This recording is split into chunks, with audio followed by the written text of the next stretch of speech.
दोस्तों नमस्कार, ये है मार्गदर्शन फॉर सिविल सर्विसेज। मैं अनुराग चौधरी। दोस्तों 6वीं कक्षा से 12वीं तक के एनसीईआरटी पुस्तकों पर आधारित पर्यावरण के एनसीईआरटी सार के अंतर्गत इस वीडियो में आप पढ़ेंगे महत्वपूर्ण अध्याय प्रदूषण। इसमें हम जानेंगे ध्वनि प्रदूषण, इसके दुष्प्रभाव, ध्वनि प्रदूषण का नियंत्रण, रेडियोधर्मी या रेडियो एक्टिव प्रदूषण, इसके दुष्प्रभाव और नियंत्रण, ग्रीन हाउस प्रभाव, ग्लोबल वार्मिंग या वैश्विक उष्णता और ओजोन अपक्षय तथा वनों का उन्मूलन और इसके प्रभाव। तो ये बहुत ही महत्वपूर्ण टॉपिक है। आइए शुरू करते हैं। प्रदूषण के अंतर्गत ध्वनि प्रदूषण, रेडियोधर्मी प्रदूषण, ग्लोबल वार्मिंग और ओजोन अपक्षय से संबंधित महत्वपूर्ण जानकारी। सबसे पहले इसमें आइए हम ध्वनि प्रदूषण के बारे में जानते हैं। देखिए दोस्तों, सोर्स एंड इफ़ेक्ट्स क्या हैं, ध्वनि प्रदूषण के स्रोत और प्रभाव क्या हैं। तो तेज विक्षोभी ध्वनि जो वातावरण में विपरीत प्रभाव डाले बगैर उत्पन्न करने को ध्वनि प्रदूषण कहते हैं। देखिए होता क्या है कि जब कोई ध्वनि उत्पन्न होती है तो हम इसके विपरीत या बुरे प्रभाव का अनुमान नहीं लगाते हैं, और जब कोई ध्वनि कण कटु हो जाती है या कानों को अप्रिय लगती है, उससे कई प्रकार की समस्याएं उत्पन्न होने लगती हैं, तो इसे ध्वनि प्रदूषण कहते हैं। ध्वनि तरंगों में चलती है और हमारे कर्ण पटल को प्रभावित करती है। ध्वनि तरंग की तीव्रता औसत दर प्रति इकाई क्षेत्र जिस पर ऊर्जा तरंगें स्थानांतरित होकर सतह पर आती हैं उस पर निर्भर करती है। ध्वनि की जो तीव्रता है उसके मापन की इकाई डेसिबल है, इसको डीबी से प्रदर्शित करते हैं, और ये नाम अलेक्जेंडर ग्राहम बेल के काम को सराहने की दृष्टि से दिया गया है। दोस्तों जो शोर है या ध्वनि का जो स्तर है वो 0 से 120 डेसिबल से ज़्यादा हो सकता है, और जहाँ से शारीरिक परेशानियाँ शुरू हो जाती हैं। ध्वनि प्रदूषण के कारणों में मनुष्य द्वारा उत्पन्न शोर, औद्योगिक मशीनरी, यातायात वाहन, ध्वनि प्रवर्धक पटाखों को जलाना और औद्योगिक तथा लघु स्थलों पर अधिस्फोटन इत्यादि से होता है। दोस्तों आप जान लीजिए, जेट एयरक्राफ्ट के उतरने या उड़ान भरने के समय बहुत अधिक ध्वनि प्रदूषण हवाई अड्डे के आसपास होता है। ध्वनि प्रदूषण के दुष्प्रभाव क्या होते हैं? तो ध्वनि जब शोर में बदल जाता है तो इसके कई दुष्प्रभाव होते हैं। मानव की शरीर क्रिया पर भी कई जो है विपरीत प्रभाव इससे पड़ते हैं। शोर पर दिल की धड़कन, पेरिफेरल संवहन और श्वसन तरीकों पर गहरा प्रभाव पड़ता है। चिरकाल तक शोरगुल वाले पर्यावरण से गुस्सा, उत्तेजनशीलता, सिर दर्द और अनिद्रा तथा मनुष्य की कार्य क्षमता पर गंभीर प्रभाव पड़ता है। केंद्रीय प्रदूषण नियंत्रण बोर्ड द्वारा क्षेत्र के अनुसार परिवेशी शोर का स्तर जो है इस तरह से दिया गया है। दोस्तों आप देखिए कि क्षेत्र के अनुसार परिवेश और शोर स्तर की अनुमति। दिन में उद्योगों से दिन में 75 डेसिबल और रात में 9 बजे से 6 बजे तक 70 डेसिबल। व्यापारिक जो परिवेश है, व्यापारिक क्षेत्र है, वहाँ दिन में 65 डेसिबल और रात में 55 डेसिबल। आवासीय स्थल में दिन का शोर जो है, शोर के स्तर 55 डेसिबल और रात्रि का 45, और शांत क्षेत्र में जो दिन में शोर का स्तर है 50 डेसिबल और रात्रि में 40 डेसिबल होना चाहिए। और ये अनुमति वाले ध्वनि प्रदूषण या ध्वनि का स्तर है। ध्वनि प्रदूषण का नियंत्रण कैसे करते हैं? तो ध्वनिरोधी इंसुलेटिंग जैकेट या छन्ना का प्रयोग मशीन से होने वाली ध्वनि को कम कर सकता है। औद्योगिक कर्मचारियों और रनवे ट्रैफिक नियंत्रण कर्मचारियों को कर्डमफ का उपयोग करना चाहिए, जिससे अनचाहे शोर से बचा जा सके। शोर फैलाव से बचने के लिए ध्वनि अवशोषक का उपयोग भी मददगार हो सकता है। दोस्तों अस्पताल या विद्यालय के 100 मीटर के आसपास का क्षेत्र शांत क्षेत्र घोषित कर देने से बीमार मरीजों को आराम और छात्रों को पढ़ाई में ध्यान लगाने में सुविधा होती है। आप जान लीजिए कि वन और घनी झाड़ियाँ भी शोर अवरोधक के रूप में कार्य करते हैं, और सड़कों के किनारे जो हरे पेड़ पौधे लगाए जाते हैं इसको ग्रीन मफलर कहा जाता है। इसका एक कारण ये है कि ये जो सड़कों पर यातायात से प्रदूषण होता है उसको रोकने का कार्य करते हैं। ध्वनि प्रदूषण के बाद आइए रेडियो एक्टिव प्रदूषण पर आते हैं। दोस्तों प्रारंभ में न्यूक्लियर ऊर्जा को विद्युत उत्पादन के मामले में गैर प्रदूषक तरीका माना जाता था, लेकिन बाद में पता चला कि न्यूक्लियर ऊर्जा के प्रयोग की दो सर्वाधिक खतरनाक समस्याएं, पहला आकस्मिक रिसाव की जैसा कि 3 माइल आइलैंड और चेरनोबिल की घटना में हुआ था, और दूसरा रेडियो सक्रिय अपशिष्ट जो है उसका निपटान किस प्रकार से किया जाए। ये रेडियो एक्टिव प्रदूषण के सबसे बड़े जो हैं महत्वपूर्ण जो कारक हैं या चिंता का विषय है। रेडियो एक्टिव प्रदूषण का दुष्प्रभाव क्या होता है, तो न्यूक्लियर अपशिष्ट से निकलने वाला जो विकिरण होता है, आप जान लीजिए ये जीवों के लिए बेहद नुकसानदेह है, क्योंकि इसके कारण अति उच्च दर से उत्परिवर्तन या म्यूटेशन होता है। न्यूक्लियर अपशिष्ट या जो परमाणुवीय कूड़ा कचरा है, विकिरण की ज़्यादा मात्रा घातक यानी जानलेवा होती है, लेकिन कम मात्रा के कारण कई प्रकार के अन्य विकार हो सकते हैं। इसका सबसे अधिक बार बार होने वाला विकार कैंसर है। इसलिए न्यूक्लियर अपशिष्ट या नाभिकीय कचरा ये अत्यंत प्रभावकारी प्रदूषक है और इसके उपचार में अत्यधिक सावधानी की ज़रूरत है। ये भी सिफारिश की गई है कि परवर्ती भंडारण का कार्य उचित रूप से कवचित पात्रों में चट्टानों के नीचे लगभग 500 मीटर की गहराई में पृथ्वी में गाड़ कर करना चाहिए। यद्यपि निपटान की इस विधि के बारे में भी लोगों का कड़ा विरोध है। प्रदूषण नियंत्रण के लिए पर्यावरणीय कानून क्या हैं, तो इसको बहुत अच्छे से आप पढ़िएगा। भारत में प्रमुख विधानमंडलों द्वारा निर्देशित पर्यावरण सुरक्षा के कुछ नियम दिए गए हैं। पहला आइए देखते हैं, पहला है पर्यावरण सुरक्षा एक्ट 1986। इस एक्ट के अंतर्गत वायु, जल तथा मृदा गुणवत्ता के बारे में पर्यावरणीय प्रदूषकों जैसे ध्वनि प्रदूषण को नियंत्रित करने के लिए सुरक्षा कानून है। कीटनाशक एक्ट 1968, तो ये महत्वपूर्ण है। ये एक्ट आयात, निर्यात, बिक्री, यातायात, वितरण और कीटनाशक के उपयोग के नियमों को देखता है, जिससे मनुष्य और अन्य जीवों पर होने वाले खतरे को रोका जा सके। इसके अलावा जल प्रदूषण बचाव और नियंत्रण अधिनियम एक है। ये भी महत्वपूर्ण है, जल प्रदूषण बचाव और नियंत्रण अधिनियम। आप जान लीजिए कि ये 1974 का एक्ट है। ये एक्ट जल की गुणवत्ता का संरक्षण और जल प्रदूषण को नियंत्रित करने के लिए है, जिससे जल प्रदूषकों का मानव स्वास्थ्य और जैव समुदाय पर पड़ने वाले हानिकारक प्रभाव को नियंत्रित किया जा सके। एक और महत्वपूर्ण अधिनियम है 1981 का वायु प्रदूषण बचाव और नियंत्रण अधिनियम।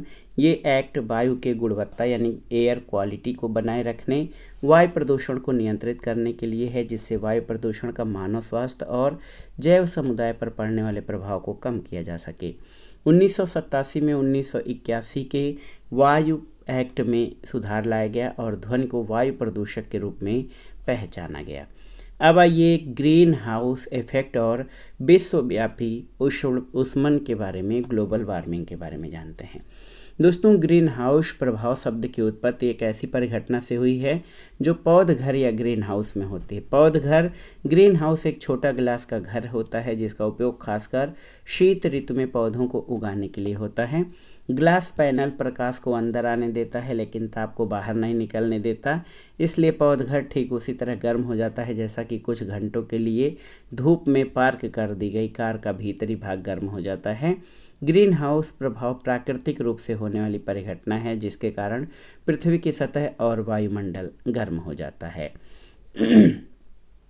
यहाँ पर आप देख सकते हैं कि सूर्य से आने वाला जो विकिरण है वो उसका जो बाहरी भाग उसका अधिकतम भाग लौट जाता है, लेकिन कुछ भाग यहाँ से लौट नहीं पाता है। ग्रीन हाउस गैस पृथ्वी से दीर्घ तरंग और रक्त विकिरण अवशोषित करती है, पुनः पृथ्वी की ओर उत्सर्जित करती है। यह चक्र तब तक चलता रहता है जब पृथ्वी की सतह पर उत्सर्जित करने के लिए दीर्घ तरंग विकिरण अवशेष नहीं रह जाता है। दोस्तों, आपको ये जानकर आश्चर्य होगा, आप जान लीजिए कि ये जानकर बहुत ही आश्चर्य होगा कि यदि ग्रीन हाउस प्रभाव नहीं होता तो आज पृथ्वी की सतह का औसत तापमान 15 डिग्री सेंटीग्रेड रहने के बजाय बहुत अधिक ठंडा हो जाता। ये आप जान लीजिए।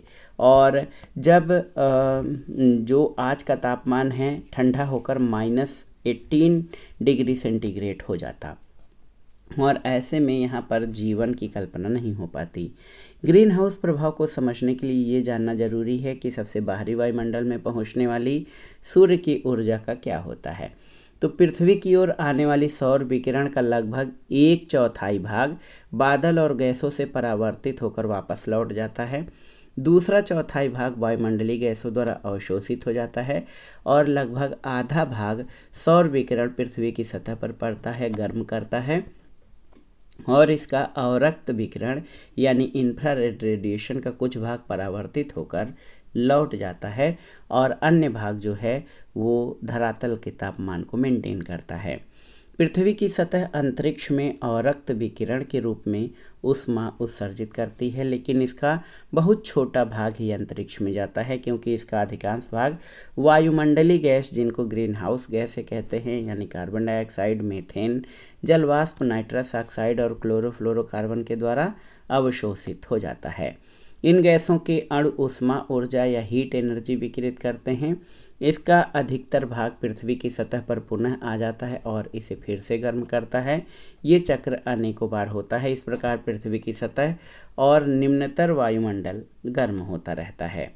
यहाँ पर आप देख सकते हैं कि पूर्ण विश्वव्यापी उष्णता के लिए जो ग्रीन हाउस गैसें हैं उसमें सर्वाधिक कार्बन डाइऑक्साइड का 60% योगदान है, मीथेन का 20%, CFC यानी क्लोरोफ्लोरोकार्बन्स का 14%, इसके अलावा 6% नाइट्रोजन ऑक्साइड का। तो ये पूर्ण विश्वव्यापी उष्णता के लिए विभिन्न ग्रीन हाउस गैसों का योगदान है। इसमें अकेले 60% कार्बन डाइऑक्साइड का है। दोस्तों, ग्रीन हाउस गैसों के स्तर में वृद्धि के कारण पृथ्वी की सतह का ताप काफ़ी बढ़ जाता है और इसके कारण ग्लोबल वार्मिंग होती है। पिछली शताब्दी में पृथ्वी के तापमान में 0.6 डिग्री सेंटीग्रेड की वृद्धि हुई है और इसमें से अधिकतर वृद्धि पिछले 3 दशक में हुई है। एक सुझाव के अनुसार सन 2100 तक विश्व का तापमान 1.4 से 5.8 डिग्री सेंटीग्रेड तक बढ़ सकता है। इसका दुष्प्रभाव क्या होगा? तो वैज्ञानिकों का मानना है कि तापमान में इस वृद्धि से पर्यावरण में हानिकारक परिवर्तन होते हैं। इसके परिणामस्वरूप विचित्र जलवायु परिवर्तन होता है और ध्रुवीय सिस्टम की जो हिम टोपियाँ हैं और अन्य जगह जैसे हिमालय की हिमचोटियाँ हैं, इनमें पिघलने की दर बढ़ जाती है। इसके कई वर्षों बाद इसे समुद्र तल का स्तर बढ़ेगा और कई समुद्र तटीय जल क्षेत्र जो होते हैं वो जलमग्न हो जाते हैं और वैश्विक उष्णता से होने वाले परिवर्तनों का कुल परिदृश्य अभी भी सक्रिय अनुसंधान का विषय है। ग्लोबल वार्मिंग पर नियंत्रण के उपाय क्या हैं? दोस्तों, सबसे पहला उपाय है जीवाश्म ईंधन के प्रयोग को कम करना, ऊर्जा दक्षता में सुधार करना, वनोन्मूलन कम करना, वृक्षारोपण और मनुष्य की बढ़ती हुई जनसंख्या को कम करना। वायुमंडल में ग्रीन हाउस गैसों के उत्सर्जन को कम करने के लिए अंतर्राष्ट्रीय प्रयास किए जा रहे हैं। इन प्रयासों में आप देखेंगे 1992 में ब्राज़ील में रियो डी जेनेरियो में पर्यावरण और विकास पर एक राष्ट्र संघ का अधिवेशन हुआ। उसमें ये सिद्धांत दिया गया कि वर्ष 2000 तक ग्रीन हाउस गैसों का उत्सर्जन 1990 के स्तर तक लाया जाए और जलवायु परिवर्तन की प्राधार प्रॉपर्टी को अपनाया जाए। इसके बाद क्योटो घोषणा हुई 1997 में, उस समय स्वीकृत हुई और विभिन्न देशों के द्वारा जलवायु परिवर्तन को कम करने को जो है वचनबद्धता को रेखांकित किया गया। इसके अलावा देखिए प्रतिपालन विकास बहुत ही महत्वपूर्ण है। सस्टेनेबल डेवलपमेंट ये क्या है? तो दोस्तों, सस्टेनेबल डेवलपमेंट पर विश्व शिखर सम्मेलन 2002 दक्षिण अफ्रीका के जोहानसबर्ग में हुआ और इसमें ये सुझाव दिया कि भूमंडलीय उष्णता को कम करने के लिए सही कदम उठाने चाहिए। इसमें कई प्रकार के जो व्यक्तिगत और सामूहिक प्रयास बहुत जरूरी हैं। ओजोन अपक्षय या ओजोन डिप्लेशन। दोस्तों, खराब ओजोन के बारे में ये विदित है कि निम्नतर वायुमंडल या क्षोभ मंडल जिसको ट्रोपोस्फियर कहा जाता है, ये खराब ओजोन यहाँ पे बनता है जिससे पौधों और प्राणियों को नुकसान पहुँचता है। वायुमंडल में अच्छा ओजोन होता है जो इसके ऊपरी भाग यानी समताप मंडल यानी स्ट्रेटोस्फियर में पाया जाता है। ये क्या करता है, तो अच्छा ओजोन सूर्य से निकलने वाले पराबैंगनी विकिरण यानी अल्ट्रावायलेट रेडिएशन को अवशोषित करने वाले कवच का काम करता है। सजीवों के डीएनए और प्रोटीन खासकर पराबैंगनी किरणों को अवशोषित करते हैं। इसकी उच्च ऊर्जा इन अणुओं के रासायनिक या केमिकल बांड को भंग करते हैं और पराबैंगनी किरणें सजीवों के लिए बेहद हानिकारक होती हैं। वायुमंडल के निचले भाग से लेकर शिखर तक वायु स्तंभ यानी कॉलम्स में ओजोन की मोटाई किस यूनिट में, तो याद रखिएगा डाबसन यूनिट में नापी जाती है। समताप मंडल में ओजोन के उत्पादन और अवक्षय निम्नीकरण में संतुलन होना चाहिए और हाल में CFC यानी क्लोरोफ्लोरोकार्बन के द्वारा ओजोन निम्नीकरण बढ़ जाने से इसका संतुलन बिगड़ा है। समताप मंडल में ओजोन का अवक्षय विस्तृत रूप से होता रहता है, लेकिन ये अवक्षय अंटार्कटिका क्षेत्र में खासकर विशेष रूप से अधिक होता है और इसका परिणाम ये होता है कि काफ़ी बड़े क्षेत्र में ओजोन की परत काफ़ी पतली हो गई है और इस पतलेपन को ओजोन छिद्र या ओजोन होल कहा जाता है। यहाँ पर ये जो एरिया है रेखांकित किया गया है वो अंटार्कटिका के ऊपर का वो क्षेत्र है जो बैंगनी रंग से दर्शाया गया है, जबकि ओजोन स्तर सबसे पतला है। ओजोन की मोटाई डाबसन यूनिट और डक्सन यूनिट हल्के बैंगनी यानी वायलेट से लाल रंग में दर्शाया गया है। अंटार्कटिका के ऊपर ओजोन छिद्र प्रतिवर्ष अगस्त के उत्तरार्ध और अक्टूबर के प्रारंभ में बनता है। पराबैंगनी बी यानी अल्ट्रावायलेट बी डीएनए को क्षतिग्रस्त करता है, इससे उत्परिवर्तन हो सकता है। इसके कारण त्वचा में बुढ़ापे के लक्षण दिखते हैं, इसकी कोशिकाएं क्षतिग्रस्त हो जाती हैं और विविध प्रकार के त्वचा कैंसर हो सकते हैं। इसके अलावा हमारी आँख का स्वच्छ मंडल या कार्निया भी अल्ट्रावायलेट बी विकिरण का अवशोषण करता है। इसकी उच्च मात्रा के कारण कार्निया का रोग हो जाता है, जिसको स्नो माइंडनेस या मोतियाबिंद कहा जाता है, हिम अंधता। ओजोन अवक्षय के हानिकर प्रभाव को देखते हुए 1987 में कनाडा के मॉन्ट्रियल में एक अंतर्राष्ट्रीय संधि पर हस्ताक्षर हुए थे, याद रखिएगा, जिसे मॉन्ट्रियल प्रोटोकॉल कहा जाता है। 1987 में हस्ताक्षरित यह संधि 1989 से प्रभावी हुआ और ओजोन अवक्षयकारी पदार्थों के उत्सर्जन पर नियंत्रण के बाद कई और प्रयास किए गए। प्रोटोकॉल में विकसित और विकासशील देशों के लिए अलग अलग दिशा निर्देश जोड़े गए और CFC और अन्य ओजोन अवक्षयकारी रसायनों के उत्सर्जनों को कम करने का जिसके द्वारा प्रयास किया जाए। आइए संसाधन के अनुचित प्रयोग और अनुचित अनुरक्षण द्वारा निम्नीकरण। प्राकृतिक संसाधनों का निम्नीकरण न केवल प्रदूषकों की क्रिया के कारण होता है, बल्कि संसाधनों के उपयोग करने के जो अनुचित तरीके हैं उनके द्वारा भी होता है। कैसे? तो सबसे पहली घटना मृदा अपरदन और मरुस्थलीकरण को देखते हैं। दोस्तों, मृदा की जो ऊपरी परत होती है सबसे उर्वर होती है और इसके बनने में सैकड़ों वर्ष लग जाते हैं, लेकिन मनुष्य के कई क्रियाकलाप जैसे खेती करना, आबादी चराई, वनों का उन्मूलन, सिंचाई का घटिया तरीकों और इनके कारण ये परत हट जाती है, जिसके कारण शुष्क भूमिखंड बन जाता है और वो मृदा अपरदन के द्वारा अनुर्वर होती जाती है। जब ये भूमिखंड आपस में जुड़ जाते हैं तो मरुस्थल का निर्माण होता है। पूरी दुनिया में ये माना जाता है कि मरुस्थलीकरण खासकर बढ़ते हुए नगरीकरण या शहरीकरण के कारण मुख्य समस्या है। दूसरी समस्या जलाक्रांति और मृदा लवणता है। तो जब मिट्टी से या खेती वाली भूमि से जल का उचित निकास नहीं होता है और सिंचाई लगातार होती रहती है तो मृदा में जलाक्रांति या वाटर लॉगिंग होती है। फसलों को प्रभावित करने के साथ साथ इससे मृदा की सतह पर लवण आ जाता है। जब ये लवण भूमि की सतह पर एक पपड़ी के रूप में जमा हो जाता है या पौधों की जड़ों पर एकत्रित होने लगता है तो लवण की बढ़ी हुई मात्रा फसल की वृद्धि के लिए नुकसानदेह है और कृषि के लिए बेहद हानिकर है। जलाक्रांति और लवणता जैसी कुछ समस्याएं हरित क्रांति का परिणाम मानी जाती हैं। एक और मुख्य समस्या वनों का उन्मूलन आता है, ये संसाधनों के नष्ट करने में। वन प्रदेश का वन हरित क्षेत्रों में रूपांतरण करना वनोन्मूलन है। वन प्रदेश का वन रहित क्षेत्रों में रूपांतरण वनोन्मूलन कहलाता है। एक आकलन के अनुसार शीतोष्ण क्षेत्र में केवल 1% वन नष्ट हुए हैं, जबकि उष्णकटिबंध में लगभग 40% वन नष्ट हो गए हैं। भारत में खासकर निर्वनीकरण की वर्तमान स्थिति काफ़ी दयनीय है। 20वीं सदी के प्रारंभ में भारत के कुल क्षेत्रफल पर लगभग 30% भाग में जंगल थे। सदी के अंत तक ये 21.54% रह गया है। और भारत की राष्ट्रीय वन नीति 1988 के अनुसार दोस्तों मैदानी इलाकों में 33% और पर्वतीय क्षेत्रों में 66% क्षेत्र पर वन होने चाहिए। वनोन्मूलन के प्रमुख कारण क्या है? तो वन प्रदेश को कृषि भूमि में बदला जा रहा है, जिससे कि मनुष्य की बढ़ती हुई जनसंख्या के लिए भोजन उपलब्ध हो सके।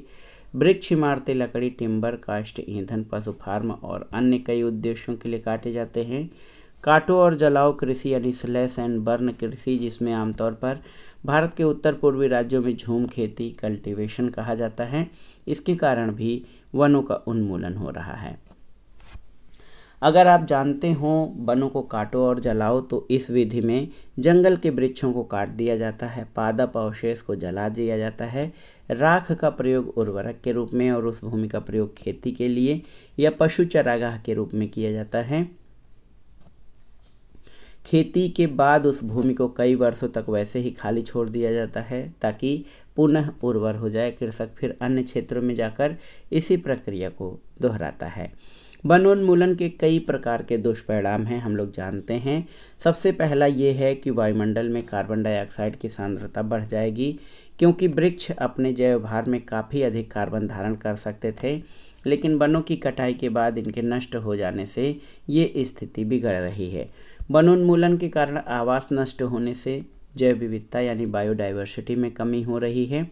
इसके कारण जलीय चक्र, याद रखिएगा, हाइड्रोलॉजिकल साइकिल बिगड़ जाता है, मृदा का अपरदन होता है और कई मामलों में इसका मरुस्थलीकरण यानी मरुभूमि में परिवर्तित हो जाता है। पुनर्वनीकरण दोस्तों, रीफॉरेस्टेशन, पुनः वनों का लगाया जाना, उनका संरक्षण किया जाना एक ऐसी प्रक्रिया है जिसमें वन को फिर से लगाया जाता है जो पहले कभी मौजूद था, बाद में उसे नष्ट कर दिया गया। और निर्वनीकरण क्षेत्र में पुनर्वनीकरण प्राकृतिक रूप से भी हो सकता है, फिर भी वृक्षारोपण कर इस कार्य में तेजी ला सकते हैं। ऐसा करते समय उस क्षेत्र में पहले से मौजूद जैव विविधता का भी उचित ध्यान रखा जाता है। अब आइए देखते हैं वन संरक्षण में लोगों की भागीदारी। तो भारत सरकार ने अमृता देवी बिश्नोई वन्यजीव संरक्षण पुरस्कार देना शुरू किया। ये पुरस्कार ग्रामीण क्षेत्रों के ऐसे व्यक्तियों या समुदायों को दिया जाता है जिन्होंने वन्य जीवों की रक्षा के लिए अद्भुत साहस और समर्पण किया है। और गढ़वाल क्षेत्र में, हिमालय के गढ़वाल क्षेत्र में चिपको आंदोलन के बारे में हम सभी जानते हैं। 1974 में ठेकेदारों द्वारा काटे जा रहे वृक्षों की रक्षा के लिए इससे चिपक कर स्थानीय महिलाओं ने काफ़ी बहादुरी का परिचय दिया। विश्व भर में लोगों ने चिपको आंदोलन की सराहना की। स्थानीय समुदायों की भागीदारी के महत्व को महसूस करते हुए भारत सरकार ने 1980 के दशक में संयुक्त वन प्रबंधन लागू किया, जिससे कि स्थानीय समुदायों के साथ मिलकर जो है अच्छी तरह से वनों की रक्षा और प्रबंधन का कार्य किया जा सके। वनों के प्रति उनकी सेवाओं के बदले ये समुदाय विविध प्रकार के वनोत्पाद, फॉरेस्ट प्रोडक्ट जैसे फल, गोंद, रबर, दवाई आदि प्राप्त कर लाभ उठाते हैं। इस तरह से वन का संरक्षण निर्वहनीय या सस्टेनेबल तरीके से किया जा सकता है। आइए प्रदूषण अध्याय का सारांश देख लेते हैं। तो पर्यावरण प्रदूषण और महत्वपूर्ण संसाधनों से संबंध जो समस्याएं हैं स्थानीय और क्षेत्रीय स्तर से लेकर विश्व स्तर पर अलग हैं। वायु प्रदूषण मुख्य रूप से उद्योग, स्वचालित वाहनों में जीवाश्म ईंधनों के प्रयोग, कोयला और पेट्रोलियम जलने से होता है और ये सभी जीवों, मनुष्य, जानवरों और पौधों के लिए हानिकारक है। घरेलू वाहित मल जो जलाशयों के प्रदूषण का सर्वाधिक सामान्य स्रोत है, उसके कारण घुली हुई ऑक्सीजन कम हो जाती है, लेकिन अभिग्राही जल के जैव रासायनिक ऑक्सीजन की आवश्यकता बढ़ जाती है। घरेलू वाहत मल में पोषक तत्व खासकर नाइट्रोजन और फास्फोरस अधिक होते हैं। इसके कारण सुपोषण और बुरी तरह से शैवाल स्फुटन होते हैं। और औद्योगिक अपशिष्ट जल में प्राय विषैले रासायनिक खासकर भारी धातु और जैव यौगिक काफ़ी अधिक होते हैं। औद्योगिक अपशिष्ट जल जीवधारियों के लिए नुकसानदेह हैं। इसके अलावा नगर पालिका के जो ठोस अपशिष्ट हैं वो भी समस्या करते हैं और इनका निपटान लैंडफिलों में अवश्य करना चाहिए। खतरनाक अपशिष्ट जैसे पुराने बेकार जहाज, रेडियो सक्रिय कूड़ा कचरा, ई अपशिष्ट यानी इलेक्ट्रॉनिक कचरा के निपटान के लिए अतिरिक्त प्रयासों की जरूरत होती है। मृदा प्रदूषण मुख्य रूप से कृषि रसायन जैसे पीड़कनाशी और इसके ऊपर डाले गए ठोस अपशिष्टों के निच्छालकों के कारण होता है। और वैश्विक प्रकृति की दो मुख्य पर्यावरणीय समस्याएं हैं, ग्रीन हाउस गैस का बढ़ता प्रभाव और समताप मंडल में ओजोन का अपक्षय। दोस्तों, ग्रीन हाउस प्रभाव की वृद्धि मुख्य रूप से कार्बन डाइऑक्साइड के उत्सर्जन में वृद्धि के कारण और वनों के तेजी से कटाव के कारण भी होता है। इसके कारण जल वृष्टि यानी वर्षा और इसके स्वरूप और वैश्विक तापमान में भारी परिवर्तन हो रहा है। साथ ही साथ जीवधारियों को ये काफ़ी नुकसान पहुंचा सकता है। समताप मंडल में ओजोन का अवक्षय इसके CFC या क्लोरोफ्लोरोकार्बन के उत्सर्जन के कारण होता है और ये परावैंगनी विकिरण के हानिकारक प्रभाव से हमारी रक्षा करता है। इसके कारण त्वचा कैंसर, उत्परिवर्तन और अन्य विकारों के बढ़ने की संभावना अधिक हो रही है। तो प्रदूषण से संबंधित इस अध्याय में हमने देखिए ध्वनि प्रदूषण, इसके नियंत्रण तथा प्रभाव, रेडियोधर्मी प्रदूषण, ग्रीन हाउस प्रभाव, ग्लोबल वार्मिंग, ओजोन परत का क्षरण, वन उन्मूलन और इसके दुष्प्रभावों के बारे में जाना। ये बहुत ही महत्वपूर्ण वीडियो है। तो ये था NCERT सार पर्यावरण का महत्वपूर्ण अध्याय जो आपके आगामी परीक्षाओं के पर्यावरण, पारिस्थितिकी, पर्यावरण विज्ञान और पर्यावरण अध्ययन खंड के लिए बहुत ही उपयोगी है। आप इसको अच्छे से तैयार कर लीजिएगा। वीडियो आपको कैसा लगा हमें कमेंट बॉक्स में ज़रूर बताइएगा। वीडियो को लाइक करें, शेयर करें और इस चैनल मार्गदर्शन फॉर सिविल सर्विसेज को सब्सक्राइब करें। वीडियो देखने के लिए धन्यवाद दोस्तों। नमस्कार।